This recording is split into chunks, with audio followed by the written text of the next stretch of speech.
جی السلام علیکم، میں ہوں فاروق سلطان اور آپ پروگرام دیکھ رہے ہیں جواب نامہ۔ براہ راست یہ پروگرام آپ تک پیش کیا جا رہا ہے اور اس میں ہم مختلف سوالات آپ کے سامنے لے کے آتے ہیں اور جس کے جوابات حاصل کرتے ہیں ہم جناب خالد محمود عباسی صاحب سے۔ ہمارے ساتھ آج بھی انشاءاللہ شریک گفتگو ہوں گے جناب خالد محمود عباسی صاحب۔ کچھ کویسچنز جو ہیں وہ ہم نے پچھلی نشست میں جو پچھلا پروگرام ہے اس میں لیے، اور آج بھی جو ہمارے موضوعات ہیں وہ بہت اہم ہیں، خاص طور پہ حالات حاضرہ کے حوالے سے جو ابھی فیصلہ آیا ہے۔ اس میں ایک مختصر فیصلہ آیا، پھر تفصیلی فیصلہ آیا ہے مشرف کے حوالے سے، اور مشرف کو سزائے موت جو ہے وہ ہائی کورٹ نے دی ہے۔ اس پہ مختلف تبصرے بھی آئے، سوشل میڈیا کے اوپر بھی لوگ آرا دیتے رہے، مین سٹریم میڈیا کے اوپر بھی تفصیل جو ہے اس پہ بحثیں ہوئی ہیں۔ اس حوالے سے ہم آج خالد صاحب کا موقف بھی جانیں گے، اور جو یہ سزا دی ہے اس پہ جو تنقید کی جا رہی ہے، خاص طور پہ جو اسلامی حلقے ہیں انہوں نے بہت زیادہ، کچھ حلقوں نے ایک خاص تناظر کے اندر اس کو جو ہے وہ غیر شرعی بھی کہا۔ یہ بھی ہمارے آج کے پروگرام کا موضوع ہوگا، اور خاص طور پہ ہمارا جو پڑوسی ملک ہے بھارت، ہمارے جو پروگرام کا دوسرا حصہ ہے اس میں جو شہریت کا ایک متنازع بل جس میں مسلمانوں کو جو ہے خاص ٹارگٹ بنایا گیا ہے، اس حوالے سے ایک بہت بڑے تعداد میں جو ہے پورے ملک گیر میں مظاہرے جو ہے وہ جاری ہیں۔ بھارت میں تقریباً کافی ہلاکتیں بھی ہو گئی ہیں جن کی آج جو ہے تعداد 24 تک پہنچ چکی ہے۔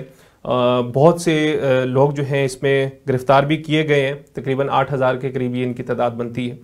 تو اس حوالے سے بھارت کے جو یہ حالات ہیں، اس کے آنے والے دنوں کے اندر اس جو بل ہے اور یہ جو خاص طور پہ جو یہ مظاہرے ہو رہے ہیں، اس کے کیا اثرات مرتب ہوں گے، اور ہمارے پاکستان کے حوالے سے اس کے دور رس نتائج کیا نکل سکتے ہیں، اور اس میں مسلمانان پاکستان خصوصاً اور پھر عالم اسلام کی کیا ذمہ داری بنتی ہے، اس حوالے سے یہ سارے موضوعات ہوں گے۔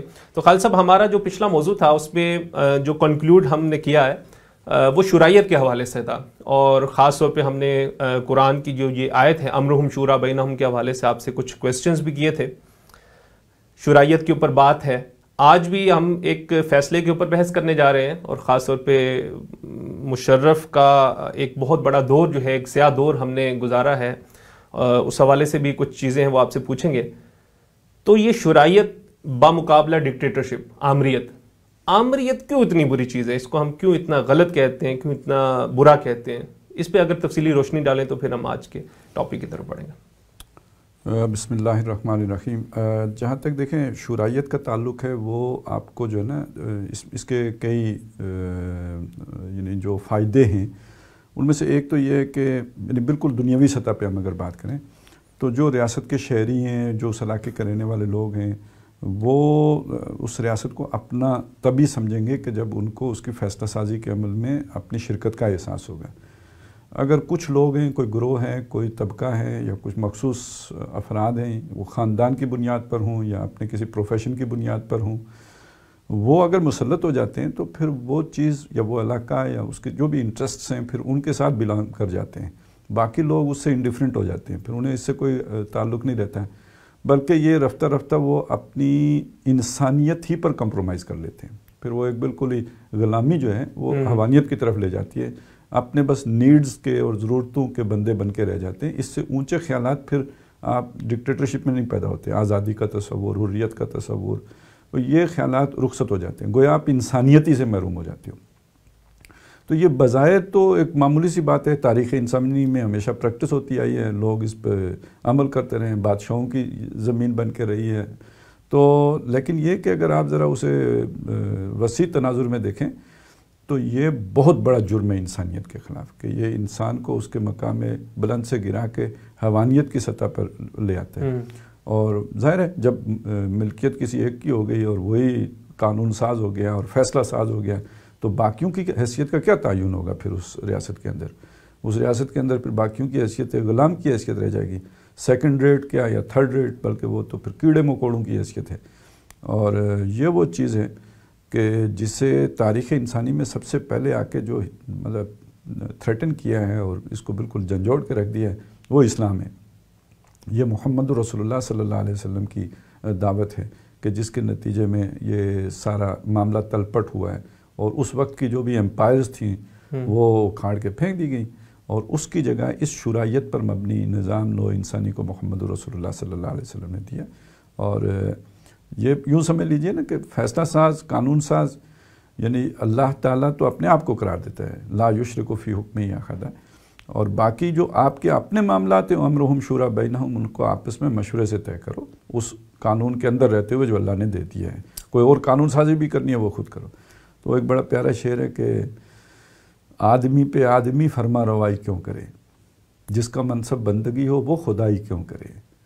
تو یہ آپ تو کہتے ہو ڈکٹیٹر کوئی معمولی بات ہے. دین کے نیریٹو کے اعتبار سے جو ڈکٹیٹر بن کے مسلط ہوتا ہے وہ خدا بن کے مسلط ہوتا ہے.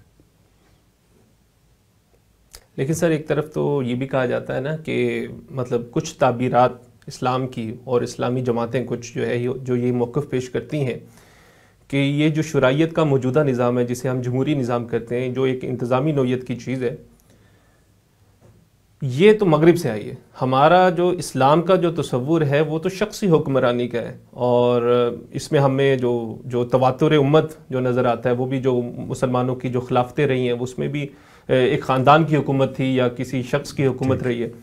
تو وہ یہ کہتے ہیں کہ یہ قدیم اور جدید کا ایک ٹکراؤ ہے، یہ مقابلہ ہے. تو آپ اس کو کیا سمجھتے ہیں، یہ تعبیر ٹھیک ہے؟ اصل میں یہ بات آپ صحیح کہہ رہے ہیں. بعض لوگ یہ ان کی پلی ہے وہ ایسا کرتے ہیں، بلکہ یہ کہ وہ ان کا یعنی جو خلافت کا تصور ہے وہ ہے ہی ڈکٹیٹرشپ پر مبنی. اور بڑے بڑے میں نے پڑھے لکھے لوگ دیکھیں جو کہتے ہیں کہ اسلام تو بس ڈکٹیٹرشپ سے آ سکتا ہے. تو بات یہ سمجھنے کی ہے کہ دیکھیں، بات یہ ہے کہ اسلام میں ایک تصور ہوتا ہے معروف کا تصور. معروف کا تصور یہ ہے کہ انہیں جناب جیسے عورتوں کے بارے میں آتا ہے کہ ان کے ساتھ سلوک کرو معروف، انہیں گھروں میں رکھو معروف طریقے سے. تو اس کا مطلب ہوتا ہے جو آپ کا سٹینڈرڈ ہے نا، اس علاقے کا سٹینڈرڈ ہے، آپ کے خاندان کا سٹینڈرڈ ہے، ہر جگہ کا سب کا برابر تو نہیں ہوتا ہے. ایک آدمی شہر میں رہتا ہے، ایک آدمی دیہات میں رہتا ہے، تو دیہات کا معروف اور شہر کا معروف برابر نہیں ہوتے، ان اپنا اپنا سٹینڈرڈ ہوتا ہے. اسی طرح سمجھ لیجئے کہ قرآن مجید نے جیسے کہا کہ جی ان کو بیویوں کو رکھو معروف طریقے پر، تو جب یہ بات کہی مدینے میں کہی نا، تو معروف طریقے پہ جو بھی رکھا جاتا تھا وہاں کوئی ایک آپ نے چھت دے دی ہے اور دو وقت کا کھانا مل رہا ہے، تو یہ معروف طریقہ ہے. وہاں کا یہی معروف طریقہ تھا. امیر آدمی کا بھی یہی ہے، غریب آدمی کا بھی یہی ہے. اب آ جائیں آج کے دور میں، تو آج اس معروف میں گاڑی بھی شامل ہو گئی ہے. آج اس معروف میں 2 جوڑے کپڑے نہیں ہیں، وہ اس سے بہت جو ہے نا بات آگے چلی گئی ہے. آج اس معروف میں ایک کمرہ نہیں ہے. اب جو گھر کا تصور ہے تو اس میں تو پھر کئی کمرے ہوتے ہیں. تو معروف بدل گئے ہیں. تو آج کے دور کا معروف اور ہے، اس دور کا معروف اور تھا. تو جو سلوک ہوگا وہ معروف طریقے پر ہوگا. تو اپنے اپنے دور کا اپنا اپنا معروف ہے. تو اصول جو قرآن مجید نے دیا وہ ہے امرہم شورا بینہم. اب اس میں جو دور صحابہ ہے اس میں جو شورا کا طور طریقے ہیں وہ اس زمانے کے معروف کے مطابق ہیں. اور وہ معروف یہ ہے کہ اولو الامر پہلے سے ڈٹرمنڈ ہیں، وہ فطرت نے معین کر دیے ہوئے ہیں کہ جو قبیلے کا سربراہ ہے، نظامی قبیلے کا ہے، تو ان سے مشورہ کر لو، گویا پورے قبیلے کی طرف سے آپ کا مشورہ ہو گیا. آج کے دور میں وہ معروف اب بدل کے اب جو آپ کے اولو الامر ہیں یا جو آپ کے اصحاب حل و عقد ہیں وہ اب بنانے کا طریقہ بدل گیا ہے. اب کوئی قبیلہ ہی نہیں رہا کہ آپ کو بنے بنائے اولو الامر مل جائیں. تو وہ اولو الامر آپ کو اسی ایک جو دنیا نے جہاں پہ معروف طریقے سے اولو الامر منتخب کرنے کے طریقے سکھائے ہیں اس کے مطابق چلیں گے تو آپ معروف معنی میں امرہم کا تقاضا پورا کر رہے ہوں گے. وگرنہ آج اگر آپ وہ والی چیز لے کے آئیں گے تو وہ معروف آپ کا آج کا معروف نہیں ہے، وہ معروف آپ کا 700 سال پرانا معروف ہوگا. تو آپ آج کے وقت کے بندے ہی نہیں ہیں. اور اس کا نتیجہ کیا نکلے گا کہ یہ آپ شاہ دولے کی ٹوپی جو ہے نا وہ آ کے پہنا رہے ہو ایک پورے سر والے آدمی کو، وہ چڑھے گی نہیں اس کے سر کے اوپر. اور یہ آپ جتنا مرضی شور مچا لو، جتنے مرضی بم پھاڑ لو، جتنے مرضی بندے پھاڑ لو، یہ نظام آ نہیں سکتا ہے. نہ ہی یہ نظام چل سکتا ہے دنیا میں. اس لیے اس سے کوئی خطرہ نہیں ہے مغرب کو. اور آپ نے دیکھا جو اس طرح کی جماعتیں ہیں جو اس طرح کے موقف رکھتے ہیں ان کے کہیں نہ کہیں ڈانڈے پیچھے جا کے مل جاتے ہوتے ہیں خفیہ والوں کے ساتھ. انہیں کہیں نہ کہیں سے سپورٹ مل رہی ہوتی ہے ایسی، کیونکہ انہیں پتہ ہے یہ آ نہیں سکتا، یہ چلنے والا جو ہے نا یہ کھیر جو ہے وہ تیار نہیں ہو سکتی. یہ ایک یوٹوپیا ہے جو بعض لوگوں کے ذہنوں میں ہے. تو یہ آج کے زمانے میں یہ والی خلافت یا یہ والے تصور کے مطابق جو ہے کچھ نہیں ہو سکتا. ہاں فساد ہو سکتا ہے، دنگے ہو سکتے ہیں اور یہ کہ قتل و غارت گری ہو سکتی ہے. یہ نظام جو ہے ایگزسٹ نہیں کر سکتا ہے، یہ برپا ہو ہی نہیں سکتا. صحیح ہے. اب آتے ہیں مشرف کہ اس کی طرف جو مشرف کے خلاف فیصلہ سنایا گیا، سب سے پہلے دو آراء سامنے آئی ہیں. ایک تو یہ ہے کہ بہت ظلم و زیادتی پہ مبنی، ناانصافی پہ مبنی فیصلہ تھا، اور ایک رائے یہ ہے کہ بالکل ٹھیک فیصلہ تھا، بلکہ جتنے اس نے جرائم کیے اس لحاظ سے یہ بھی سزا کم ہے. مطلب تو آپ کا کیا رائے ہے اس بارے میں؟ ویسے تو خیر جو لوگ کہتے ہیں نا بڑے ظلم پر مبنی فیصلہ تھا، تو یعنی یہ تو ایسے لوگ ہیں کہ جن سے مخاطبہ ہی نہیں کرنا چاہیے. وَإِذَا خَاطَبَهُمُ الْجَاهِلُونَ قَالُوا سَلَامًا. ان کی بات کا تو جواب ہی نہیں دینا چاہیے، بس ان کی بات کو سن لینا چاہیے. اور اگر آپ نے سنانی بھی ہو تو بلا تبصرہ سنا دیا کریں لوگوں کو کہ فلانا آدمی یہ کہتا ہے، اس پر تبصرہ کرنے کی بھی ضرورت نہیں ہے. اس لیے کہ ایک جرم ہوا ہے 2007 میں، اور اس کے بعد ایک مقدمہ قائم کیا گیا ہے 2013 میں، اور 6 سال ایک آدمی کو یعنی ریاست تڑپ رہی ہے کہ آؤ بھائی اپنا بیان ریکارڈ کراؤ، اپنا دفاع کرو، آپ اپنا جواب دعویٰ داخل کرو. اسے پورے مواقع دے رہی ہے، اور جسے کہتے ہیں بڑے اسپیشل مواقع دے رہی ہے کہ آپ تشریف نہیں لا سکتے، آپ کی کمر شریف میں بہت زیادہ تکلیف ہے اور آپ ہل جل بھی نہیں سکتے. تو بے شک جہاں پہ آپ ڈانس کرتے ہیں وہیں سے آپ جو ہے نا کوئی ویڈیو لنک کے ذریعے سے بیان ریکارڈ کروا دو. وہ پھر بھی نتھنگ ڈوئنگ، گھاس ڈالنے کے لیے تیار نہیں ہے. اسے معلوم تھا میرے ایسے ٹٹو ادھر موجود ہیں جو کہیں گے جی بڑا ظلم ہو گیا ہے، تو اسے کیا ضرورت ہے بیان ریکارڈ کروانے کی، زیادہ نہیں کروایا. بلکہ مقدمہ جب قائم ہوا تو وہ موجود تھے، اور وہ یہاں سے پھر ان کو بھگایا گیا یا خود گئے. یہ آپ دیکھو نا، اس سے پہلے کیا ہوا تھا آپ کو پتہ ہے. ایک وہ ہوتی ہے جو ایک ضمانت قبل از گرفتاری کرائی جاتی ہے، وہ ضمانت قبل از گرفتاری ان کی ہوئی تھی. تو جب وہ اس کی ہیئرنگ ہوتی ہے تو اس میں موجود ہونا پڑتا ہے وہاں پہ. تو یہ صاحب وہاں پہ عدالت میں موجود تھے، وہاں پہ وہ ضمانت کینسل ہو گئی. ضمانت کینسل ہونے کا مطلب ہے اب گرفتاری ہوگی. ضمانت تو یہ تھی کہ گرفتار نہیں کر سکتے نا، اب وہاں سے گرفتاری ہوگی. تو یہ گرفتاری کوئی نان اسٹیٹ ایکٹر نے تو نہیں کرنی تھی نا، پولیس نے گرفتاری کرنی تھی. ریاست کا ایک وہ بھی محکمہ ہے نا جس نے گرفتار کرنا تھا. پولیس کو اس آدمی کے نزدیک نہیں آنے دیا گیا. عدالت کے احاطے سے باوردی لوگ اس کو اپنی حفاظت میں لے کر اس کے گھر چلے گئے، اور ریاست کو سجدہ ریز ہونا پڑا ایک شخص کے آگے کہ اس کے گھر کو انہوں نے پھر جیل ڈکلیئر کیا. کیا کرتے ہیں کہ جو اس کے محافظ ہیں وہ اس کو ریاست کے حوالے کرنے کے لیے تیار ہی نہیں ہیں. تو یہ آپ اسے کون سا قانون کہیں گے یار؟ یہ لوگوں کو ظلم نظر نہیں آتا ہے؟ یہ اندھیر نگری نہیں ہے؟ یہ کالا قانون تو خیر بہت ہلکا لفظ ہو گیا پھر. تو جب طاقتور لوگ ریاست کے قانون کو اپنی جو ہے نا نوک پہ رکھیں گے جوتے کی، تو پھر عام آدمی کیا سیکھے گا؟ اس سے کیا تربیت ہوگی؟ پھر یہی ہوگا جو ہوتا ہے ہمارے ہاں. جو پھر آپ دیکھیں جس کے پاس بھی طاقت آتی ہے وہ وکیلوں کے پاس آ جائے تو وہ بھی پھر یہی پریکٹس کریں گے، ڈاکٹروں کے پاس آ جائے تو وہ بھی یہی کریں گے کہ قانون تو طاقتور کے جو ہے نا جوتے کی نوک پہ ہے، اس کے گھر کی لونڈی ہے. نہیں، وہ تو مطلب کہا یہ جاتا ہے کہ مشرف صاحب تو ملک اور قوم کی بھلائی کے لیے اس ملک میں آئے ہیں، اور انہوں نے جو اقدامات کیے ہیں وہ شاید کسی اور حکمران نے کیے نہیں. آپ بجائے یہ کہ آپ اس کو اپریشیٹ کریں، آپ اس کو سزائے موت دے رہے ہیں، اور وہ بھی اتنی بھیانک قسم کی سزا جس پہ ہم تبصرہ کریں. اصل میں دیکھیں قانون جو ہوتے ہیں نا وہ یہ نہیں دیکھتا کہ آپ نے بھلائی کے لیے کام کیا تھا یا آپ نے جو ہے نا وہ آپ کے موٹیوز کیا تھے. آپ نے چوری کی ہے، وہ کسی غریب کو آپ نے جو ہے نا جا کے کپڑے پہنانے تھے اس لیے چوری کر رہے تھے، تو اس سے کیا فرق پڑتا ہے؟ آپ چور ہو بس.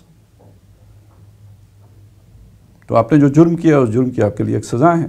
یہ کہیں پہ آئین میں قانون میں کہیں ایسا ہوتا ہے کہ یہ جرم اگر اس نیت سے کیا جائے تو معاف ہے؟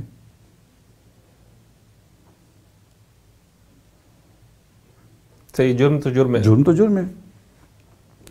اب مسئلہ یہ ہے کہ جو انہوں نے ایمرجنسی لگوائی اسی پہ لگا نا. چلیں وہ تو مارشل لاء پہ تو انہوں نے وہ جو 99 والا جرم تھا اس پہ تو انہوں نے جان بچا لی تھی، اس لیے کہ پارلیمنٹ سے انہوں نے اپروول لے لی تھی اپنے اس قدم کی نا. تو اب تو وہ تو چیلنج ہی نہیں ہو سکتا. لیکن یہ جو 2007 والی انہوں نے ایمرجنسی لگائی تھی اور اس کا آ کے ٹی وی پہ خود اعلان بھی کیا تھا، وہ ان کا اپنا منہ بولا جو ہے نا وہ سارا فرد جرم موجود ہے ساری. تو اس کے حوالے سے وہ اسمبلی نے نہیں پاس کیا، ان کو نہیں چھوٹ دی. اب وہ کیس ہے جو ان کے اوپر چلا ہے اور اس میں ثابت ہو. اچھا، یہ ملک کے کس فائدے میں یہ کام کیا تھا انہوں نے؟ جو چیف جسٹس آف پاکستان اور مطلب وہ ایمرجنسی جو لگائی تھی اور عدلیہ کے ججوں کو انہوں نے فارغ کر دیا تھا، یہ کس کے لیے کیا تھا؟ وہ پاکستان کے صدر تھے، اختیار تھا ان کا. تو یعنی ان کا اگر کوئی نقصان ہو جاتا تو وہ پاکستان کا نقصان ہو جاتا. اگر ان کی بات اگر فرض کریں، ایک عدالت ہے نا، عدالت حکومت کے اوپر چیک ہے نا، اور عدالت اگر اس حکومت کے اوپر کسی معاملے میں یا کسی فیصلے کے بارے میں وہ اس سے کچھ جواز مانگ رہی ہے، اسے کہہ رہی ہے کہ جی آپ سٹیل مل جو ہے نا اس کو پرائیویٹائز نہیں کر سکتے، تو یہ اس کا وہ کوئی اپنے اختیارات سے تجاوز کر رہی ہے. اگر تجاوز کر رہی ہے تو اس کا کوئی قانونی طریقہ ہے یا نہیں ہے؟ اس کا یہ مطلب ہے کہ آپ عدالتی کو فارغ کر دیں، اس کا یہ مطلب ہے کہ آپ آئینی کو معطل کر دیں، اس کا یہ مطلب ہے کہ آپ ایمرجنسی نافذ کر دیں. اس سے ملک کو فائدہ ہوگا.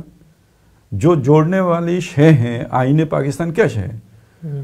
اس نے یہاں مختلف نظریات کے لوگ، مختلف خیالات کے لوگ، مختلف جن کے انٹرسٹ کا کلیش ہے، اس آئین کی دستاویز نے لوگوں کو جوڑ کے رکھا ہوا ہے نا.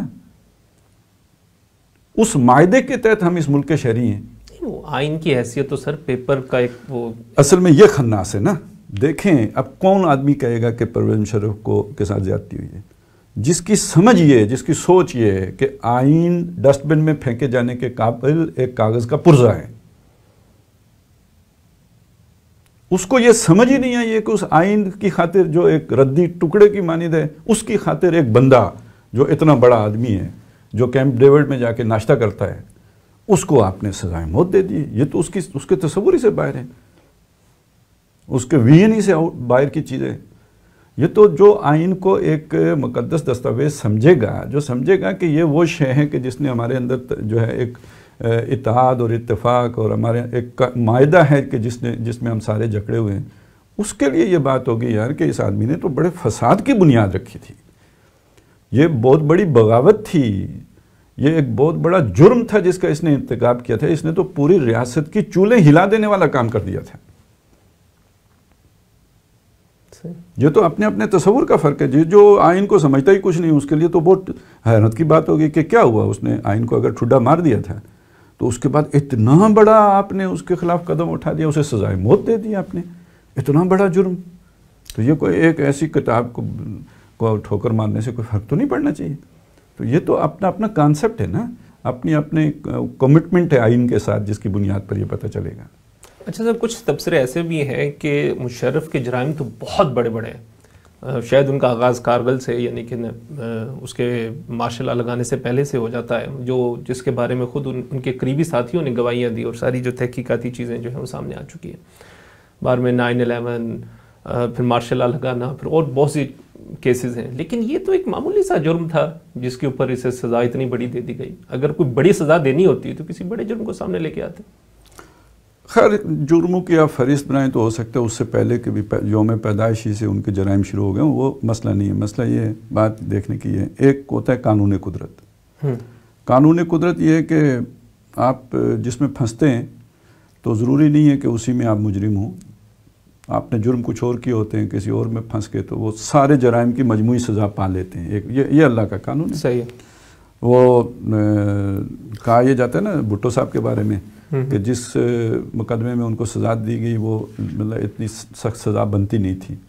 تو مقابل جو لوگ ہوتے ہیں وہ یہ کہتے ہیں یار کہ ان کے مجموعی جرائم اگر دیکھے جائیں تو اس سے بھی سخت بنتی تھی. ایک بات کہی جاتی ہے. تو یہ تو قدرت کا قانون ہے، یہ عدالت میں تو یہ پلی نہیں لی جا سکتی. تو لیکن دوسری طرف یہ دیکھیں کہ جب عدالت میں کوئی مقدمہ پیش ہوتا ہے تو وہاں پہ کسی شخصیت کو اس کے پورے کردار کے اعتبار سے نہیں سکین کیا جاتا کہ جناب آپ نے طالبان کے خلاف کیا جرم کیا تھا، وہ جرم تھا یا نہیں تھا. وہ تو عدالت کی اس میں پتہ نہیں، جرم ہوگا بھی نہیں، وہ تو آپ کی نظر میں جرم ہوگا نا اگر ہے تو. صحیح. تو آپ نے طالبان کے ساتھ یہ کیا، ملا ضعیف کے ساتھ وہ کیا، آپ نے 9/11 کے موقع پر یوں فون کال کے آگے لیٹ گیا فلانا فلانا فلانا فلانا، آپ نے دہشت گردی شروع کروائی اور فاٹا میں جو ہے جرائم کیے وغیرہ وغیرہ. عدالت میں جب آپ گئے ہیں تو ایک اسپیسیفک کیس لے کے گئے ہیں، ایک خاص مقدمہ ہے جو لے کے گئے ہیں، تو عدالت نے تو اسی مقدمے کے حوالے سے ساری ہیئرنگ کرنی ہے نا، سارا سننا ہے اور فیصلہ بھی سنانا ہے. اچھا، اس میں ایک اعتراض، اس میں عدالت اپنے پاس سے اس کے اندر یہ نہیں شامل کر دے گی کہ جناب انہوں نے جناب فلانا جرم بھی کیا تھا اور فلانے موقع پہ یہ کیا تھا اور یہ بھی کیا تھا اور وہ بھی کیا تھا. وہ وہی بات کہے گی کہ جو بلکہ ایک اعتراض ساتھ یہ بھی کیا جاتا دعویٰ کیا گیا ہے، یہ بھی کیا جاتا ہے نا کہ یہ اکیلے تو نہیں تھے، ان کی ٹیم تھی، 7 لوگ تھے ساتھ ان کے. یہ بات بھی صحیح ہے، لیکن یہ اگر آپ اس کا کسی کو مجرم گردانتے ہیں نا، یا اس کے بارے میں کسی کو یہ کہتے ہیں کہ بھئی اس نے یہ نیگلیجنسی شو کیا، تو یہ حکومت کو کریں جس نے مقدمہ بنایا ہے. عدالت کو جب دیکھیں، میں آپ کو یوں بتا رہا ہوں نا، فرض کریں اللہ نہ کرے ہمارا کوئی ریلیٹیو قتل ہو جاتے ہیں، ٹھیک ہے، اور ہمیں پتہ ہے بھئی 4 آدمی ہیں جنہوں نے یہ کام کیا، کسی وجہ سے ہم 1 آدمی کو نومینیٹ کرتے ہیں، 3 کو نہیں کرتے، تو عدالت ان 3 کو بھی ڈھونڈ کے لائے گی. ہاں پولیس ڈھونڈ کے لے آئے، ایک علیحدہ مسئلہ ہے.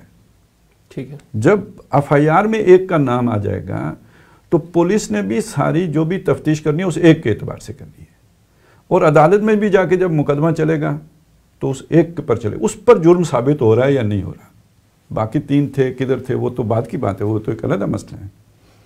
اب ان کے جب دعویٰ کیا گیا، مقدمہ قائم کیا گیا ہے، وفاقی گورنمنٹ نے کیا، اور وہ ایک ہی بندے کو نومینیٹ کر کے کیا، اور وہ پرویز مشرف ہے، اور کسی کا انہوں نے نام ہی نہیں لیا، اور اسی پہ پھر وہ مقدمہ چلا ہے اور سارا وہ چلا. تو باقی یہ کہ وہ تو خیر پتہ اب تو وہ ہوتا تو، یا اب کر لیں نا، باقیوں پر بھی قائم کر لیں، کیا فرق پڑے گا. یہ تو منع تو نہیں کیا عدالت نے کہ کسی اور کا ذکر نہیں کیا جا سکتا.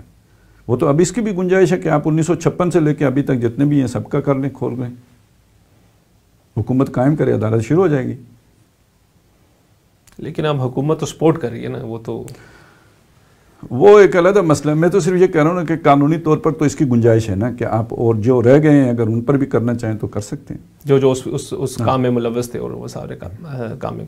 اچھا سر، اب آتے ہیں اس کا ایک وہ متنازع پیرا جس کے بارے میں بڑی شور اٹھا، بڑی آواز اٹھی، اور خاص طور پہ جو تبصرہ جو جسٹس سیٹھ وقار صاحب نے جو ہے وہ لکھا تھا، کیونکہ ہم اس کو فیصلہ نہیں قرار دے سکتے، کیونکہ وہ ایک شخص کا ایک رائے تھی جو انہوں نے اس کانٹیکسٹ کے اندر، اور مطلب جو 17ویں صدی کے ایک عامر ہے اس کے ساتھ جو سلوک کیا، اور اس حوالے سے جو ہے وہ انہوں نے وہ سزا دی.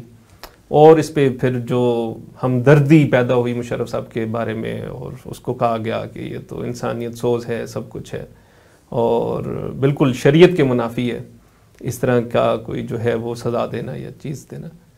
تو کیا واقعی یہ اتنا شور اٹھنا چاہیے؟ اس کو ایک تو دیکھیں، ایک انسانی لیول پہ دیکھیں تو قانون پر عمل درآمد کرانے کے لیے پتھر دل ہونا پڑتا ہے. اس کے بغیر آپ قانون پہ عمل درآمد نہیں کرا سکتے. ایک مجرم ہے، اس نے کوئی بھی جرم کیا، اس نے قتل کر دیا، تو جو قتل ہو گیا وہ تو ہو گیا، وہ تو واپس نہیں آ سکتا. اب جو آپ کے سامنے قاتل کھڑا ہے، اس نے کئی جذبات کی تیش میں آ کے قتل کر دیا تھا. ابھی تو یہ خود بھی پریشان ہے کہ میں نے کیوں کیا. اس کے چھوٹے چھوٹے بچے ہیں، اس کی ایک بیوی ہے، اس کے ماں باپ ہیں، وہ شدید بیمار ہے، اس کے ماں باپ. میں ایک عام آدمی کی بات کر رہا ہوں، اور یہ زندہ سلامت آدمی ہے. آپ اسے لٹکا دو گے، وہ واپس نہیں آئے گا جو مر چکا ہے. اور آپ کے معاشرے کے اندر کچھ اور لوگ ایک نئے غم سے اور ایک نئے دکھ سے دو چار ہو جائیں، حالانکہ ان کا قصور بھی کوئی نہیں ہے. وہ تو یہ تیش میں آیا تھا نا، اس کی بیوی تو تیش میں نہیں آئی تھی، اس کے بچے تو تیش میں نہیں آئے تھے. تو آپ نے پھر بھی دل پہ جبر کر کے فیصلہ لکھنا ہے نا، قانون کی حکمرانی کی خاطر. اور پھر ایگزیکیوٹ جس نے کرنا ہے اس نے بھی دل پہ جبر کر کے کرنا ہے. اور آپ ہر مجرم کو جس کو بھی سنایا گیا نا پھانسی کی سزا ہوئی ہے، یا وہ سارا جو اس کے آگا پیچھا پڑھیں، کوئی کہانی ناول لکھے، تو آپ کو ہمدردی مجرم کے ساتھ محسوس ہوگی. اسی لیے ہوگی نا، یہ ایک انسانی مسئلہ ہے، المیہ ہے یہ. لیکن آپ کو چیزوں کو وسیع تر تناظر میں دیکھنا ہوتا ہے، اور اس وسیع تر تناظر میں جب یعنی پورے معاشرے کی اصلاح مطلوب ہوتی ہے. وگرنہ یہ کہ اگر اس طرح کے مجرموں کو آپ رحم کر کے چھوڑ دیں گے تو کل کسی اور کو بھی ہلاشری ملے گی، تو ایک نیا قتل ہو جائے گا، نئی ٹریجڈی جنم لے گی. تو معاشرے کی اصلاح کے لیے پھر ضروری ہوتا ہے کہ جرم کی نوعیت کو دیکھتے ہوئے قرار واقعی سزا دی جائے، تاکہ اس کے بعد کسی اور کو ایک اس کا ڈیفنس میکینزم جو ہے نا وہ اس کے اندر جو ہے نا وہ ایکٹیویٹ ہو جائے. ایسا نہ ہو کہ پھر لوگ جرم کو کرتے ہی چلے جائیں. قرآن مجید نے یہی بات بیان کی ہے. مطلب ایک طرف یہ کہا کہ وَلَكُمْ فِي الْقِصَاصِ حَيَاةٌ يَا أُولِي الْأَلْبَابِ، یہ جو بدلہ لینا ہے اور یہ جو سزائیں ہیں اس میں زندگی ہے. یعنی ایک کو سزا ملے گی تو 10 کے ہوش ٹھکانے آئیں گے، اور کئی ٹریجڈیز سے معاشرہ بچ جائے گا. دوسری بات آپ یہ دیکھیں کہ سورہ نور میں جو کوڑوں کی سزا کا ذکر ہے نا، جو آدمی زنا کا مرتکب ہو غیر شادی شدہ تو اسے کوڑے مارو، وہ عورت ہو یا مرد ہو اسے کوڑے مارو. صرف یہی نہیں کہا کہ کوڑے مارو، یہ بھی کہا کہ اہل ایمان کا ایک گروہ اس کا تماشا بھی دیکھے. اچھا، تماشا بھی دیکھیں. اور تماشا دیکھنے کا کیا مطلب ہوگا؟ انہیں عبرت ہوگی. جذبات کی انتہائی جولانی میں بھی جب وہ سین انہیں یاد آئے گا تو رونگٹے کھڑے ہو جائیں گے. اور دوسری بات اس میں اللہ تعالیٰ نے یہ بھی کہی کہ اللہ کے حکم کو نافذ کرنے میں تمہارا دل جو ہے نا اس میں وہ ایک نرمی نہ پیدا ہو، تمہیں وہ رحمت کا جذبہ جو ہے نا اور رافت کا جذبہ روک نہ دے اللہ کا حکم نافذ کرنے سے. تو دنیا کا ہر قانون نافذ کرنے کے لیے کچھ نہ کچھ سختی مجبوری بن جاتی ہے، اس کے بغیر آپ کسی قانون کا نفاذ نہیں کر سکتے. اور یہ وہ سختی ہے جو تربیت کے لیے کرنی پڑتی ہے، اور جو ماں باپ اپنی اولاد کے ساتھ یہ سختی نہیں کر سکتے وہ اولاد بگڑ جاتی ہے. تو تھوڑی بہت آپ نے تربیت کے لیے، تعدیب کے لیے، معاشرے کی اصلاح کے لیے، بندے کی اصلاح کے لیے یہ سختی کرنی پڑتی ہے، تو اس کے بغیر نہیں ہوتا. تو بہرحال جب ایسا واقعہ ہوتا ہے، جب آپ اس طرح کی سزائیں اناؤنس کرتے ہیں اور اس طرح کی باتیں کرتے ہیں، تو اس کے نتیجے میں لوگوں کے اندر وہ جو ہمدردی کے جذبات ہیں ان کو کچھ چالاک لوگ ایکسپلائٹ کرتے ہیں. صحیح. اور وہ پھر وہ اسے ایک مظلوم بنا کر پیش کرتے ہیں. تو یہ تو سارا پریپیگنڈا ٹیکنیک ہے جس کا آپ ذکر کر رہے ہو نا. یہ کوئی قانونی مسئلہ نہیں ہے. مطلب یہ بھی کہا گیا کہ 5 دفعہ سزائے موت دینے کا وہ ایک علیحدہ ایشو، وہ اس کی طرف آتے ہیں نا، وہ ایک بالکل دوسری چیز ہے. یہ ایک علیحدہ بات ہے کہ جب آپ کہتے ہیں نا ظلم یہ وہ، تو وہ اس معاشرے کے اندر پائی جانے والی وہ جو عمومی ایک ہمدردی ہوتی ہے جو مظلوم کی اس حوالے سے پیدا ہو جاتی ہے، تو اس کو ایکسپلائٹ کرتے ہیں کچھ چالاک لوگ، جن کے اس سارے جرم کے اندر یا تو شریک جرم ہوتے ہیں یا ان کا مفاد ہوتا ہے، یا یہ کہ وہ جو آج کل ایک بات بڑی مشہور ہوئی ہے کہ کوئی بھائی مر گیا تھا تو دوسرا بہت رو رہا تھا، اس نے بڑا جزا فضا کر رہا تھا، تو کسی نے کہا یار یہ ہے حادثے ہوتے ہیں، آدمی مرتے ہی ہیں، تو اتنا رونے کی کیا ضرورت ہے، صبر کرو.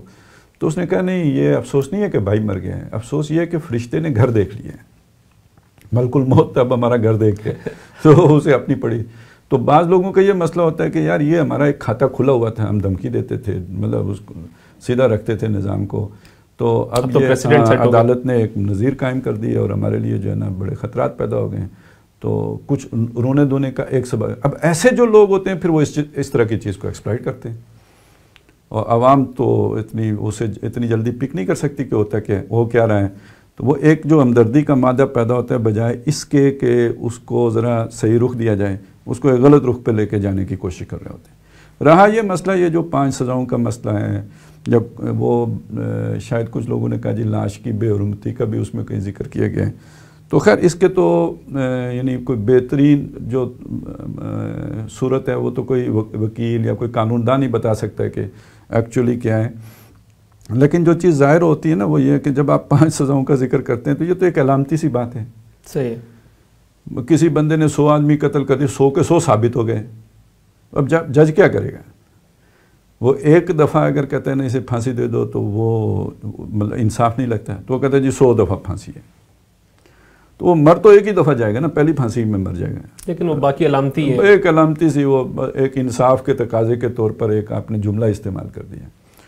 اب آ جائیں لاش کی بے حرمتی کی طرف. تو یہ کہا نا کہ وہ آ کے لٹکاؤ اور یہ کرو فلانی جگہ پہ، تو ڈی چوک میں لٹکا دیں اس کی لاش کو. تو اس میں خیر پہلی تو قانونی بات جو لوگوں نے کہی ہے وہ تو یہ ہے کہ یار یہ کوئی فیصلہ نہیں ہے، یہ ایک جج کی اپنی رائے ہے. اچھا، اس پہ لوگوں نے کہا کہ اس جج کو اس سے بڑی نفرت تھی اور خناس تھا اس کے اندر، اور وہ جو ہے نا اس کے بغض میں بھرا ہوا تھا. تو اس اعتبار سے جو سمجھنے کی بات ہے وہ یعنی یہ بڑے ناواقف لوگ ہیں، دنیا کی تاریخ سے بھی ناواقف ہیں، ایسا ہوتا رہا ہے، اور اسلامی تاریخ سے بھی، اسلامی علم سے بھی ناواقف لوگ ہیں. اصل میں اب اسلامی سزائیں ہیں ہی نہیں نا، اور وہ اسلام امپلیمنٹڈ نہیں ہے، تو جس کی وجہ سے لوگوں کو پتہ بھی نہیں کہ وہ ہوتا کیا ہے. تو بات یہ ہے کہ ایک عام آدمی، اس کی لاش کی بے حرمتی سے منع کیا گیا ہے. ایک کوئی لڑتے ہوئے مارا گیا ہے تو اس کی لاش سے کی بے حرمتی سے منع کیا گیا ہے. ایک مجرم آدمی، اور مجرم بھی وہ جو باغی ہو، یہ باغی اور غدار یہ قتل سے بڑا جرم ہے. اچھا، ان کی قرآن مجید نے سزا بھی اسپیشل رکھی ہے. یعنی ایک قاتل ہے تو قاتل کو تو سزا دو گے آپ اتنی جیسے کہ اس نے قتل کیا ویسے ہی اسے قتل کرو گے. اس میں یہ بھی کہا ہے کہ ولا یسرف فی القتل، یعنی جوابی قتل کرنے میں اسراف نہ کرو، اس کی لاش کا مسئلہ نہ کرو یا کچھ اس طرح نہ کرو، بس اتنا ہی جتنا اس نے پیٹ میں چھرا گھونپا ہے تو اس کے پیٹ میں چھرا گھونپ دو، اس نے گردن کاٹی ہے تو اس کی گردن کاٹ دو، اس نے آنکھیں پھوڑی ہیں تو اس کی آنکھیں پھوڑ دو، یا ویسے اتنا ہی کرو جتنا کہ اس نے کیا ہے. قصاص ہے، برابر کر دینا ہے، اضافہ نہیں کرنا ہے. لیکن ایک آدمی باغی ہے یا فسادی ہے، ڈاکے مارتا ہے اور قانون ہاتھ میں لیتا ہے، اور یہ جیسے میں نے آپ کو بتایا یہ تو پورے ریاست کے نظم و نسق کو تاو بالا کر دینے والی بات ہے جب آپ آئین کو ہاتھ ڈالتے ہو. تو کتنے لوگوں کی زندگیاں وابستہ ہو، ظاہر ہے یہ تو بیسک، یعنی اگر آپ کا قانون ختم ہو جاتا ہے اور عملداری ختم ہو جاتی ہے اور وہ کانٹریکٹ اور معاہدہ ختم ہو جاتا ہے تو اس کے بعد تو ایک بڑا فساد برپا ہو جائے گا نا. وہ بیلنسنگ فیکٹری جو ہے بیچ سے اٹھ گیا، جس نے سب کو جوڑا ہوا تھا یا توازن قائم کیا ہوا تھا، تو اس سے تو کتنی جانیں جائیں گی پھر. تو یہ تو ایک بہت بڑا جرم ہے، اور اس کی پھر ایک وہ جسے کہتے ہیں نا ایگزیمپلری پنشمنٹ ہوتی ہے. اور قرآن مجید نے کہا اس کی وہ رکھی ہیں کہ آپ ان کو مخالف سمت سے ہاتھ اور پاؤں کاٹ کے تو پھینک دو، اب وہ سسک کے مریں، کس طرح مریں گے وہ آپ ذرا سوچو. اور اس پہ یہ بھی ہے کہ ان کو ٹکڑے ٹکڑے کر دو، یقتلوا، یعنی ان کو بالکل ٹکڑے ٹکڑے کر کے مارو، قیمہ بنا دو ان کا. تو اس پہ جو آپ کے مختلف جو فقہاء نے جو صورتیں بیان کی ہیں تو اس میں بالکل یہ بھی ہے کہ آپ ان کی لاش کو لٹکا سکتے ہو تاکہ لوگ ان کو دیکھ کر عبرت پکڑیں. اچھا، تو بہرحال ایک دلچسپ تبصرہ جو ہے ہمارے بڑے سینئر ایڈوکیٹ ہیں اعتزاز احسن صاحب، تو جنہوں نے یہ لکھا ہے تبصرہ فیصلہ لکھا ہے، تو ان کے بارے میں کہا گیا ہے کہ ان کے ذرا ذہن کا ٹیسٹ کرایا جائے، پتہ نہیں ان کا ذہنی توازن درست بھی ہے کہ نہیں. اعتزاز صاحب تو ٹھیک ہے وکیل ہیں، بہت بڑے وکیل ہیں، لیکن وہ ایک سیاستدان بھی ہیں، اور سیاستدان بھی بہت بڑے سیاستدان ہیں، اور یہ فیصلہ کرنا ان کے بارے میں مشکل ہے کہ وہ بڑے سیاستدان ہیں یا بڑے وکیل ہیں، اور ان کا ایک وقت میں انٹرسٹ زیادہ سیاست کی طرف ہوتا ہے یا زیادہ وکالت کی طرف، قانون کی طرف ہوتا ہے. تو وہ جو بہرحال انہوں نے جو بھی دماغی معائنے کی بات کی ہے، تو یہ تو خیر اور بھی حیرت کی بات تو ہے کہ یہ دماغ پاکستان جیسے غلام ملک کے لوگوں میں کیسے پیدا ہو گیا. یہاں تو سمجھداری کا تقاضا یہ ہے کہ چلو تم ادھر کو ہوا ہو جدھر کی، فیصلے کرو تو طاقت کے جو منبع ہیں ان کی جو تیوریاں دیکھ کے کرو، کہیں وہاں کوئی شکن نہ پڑ رہی ہو، کہیں کوئی آپ کا مستقبل داؤ پہ نہ لگ رہا ہو. یہاں تو اولاد کا مستقبل بھی تباہ کر دیتے ہیں نا کہ اگر آپ ان کے مرضی کے فیصلے نہ کریں تو ایسا جرت مند آدمی ایک غلام قوم کے اندر پیدا کیسے ہو گیا ہے، یہ واقعی تحقیق کرنے کی ضرورت ہے. صحیح. تو سر یہ جو فیصلہ ہوا ہے، مطلب تبصرے یہ بھی ہیں کہ مختلف لوگوں کی آراء بھی یہ ہے کہ مطلب ممکن نہیں لگ رہا کہ اس کو یہ سزا ہو پائے گی جو سزا اس کے لیے مقرر کی گئی ہے، لیکن اس کی نظیر قائم ہو جانا بھی، اس کو مستقبل میں سیاسی استحکام کے حوالے سے آپ اس فیصلے کو کیسے دیکھتے ہیں؟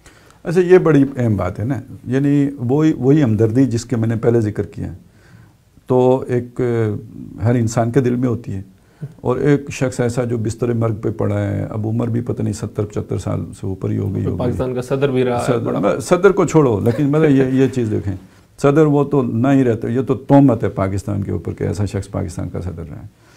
تو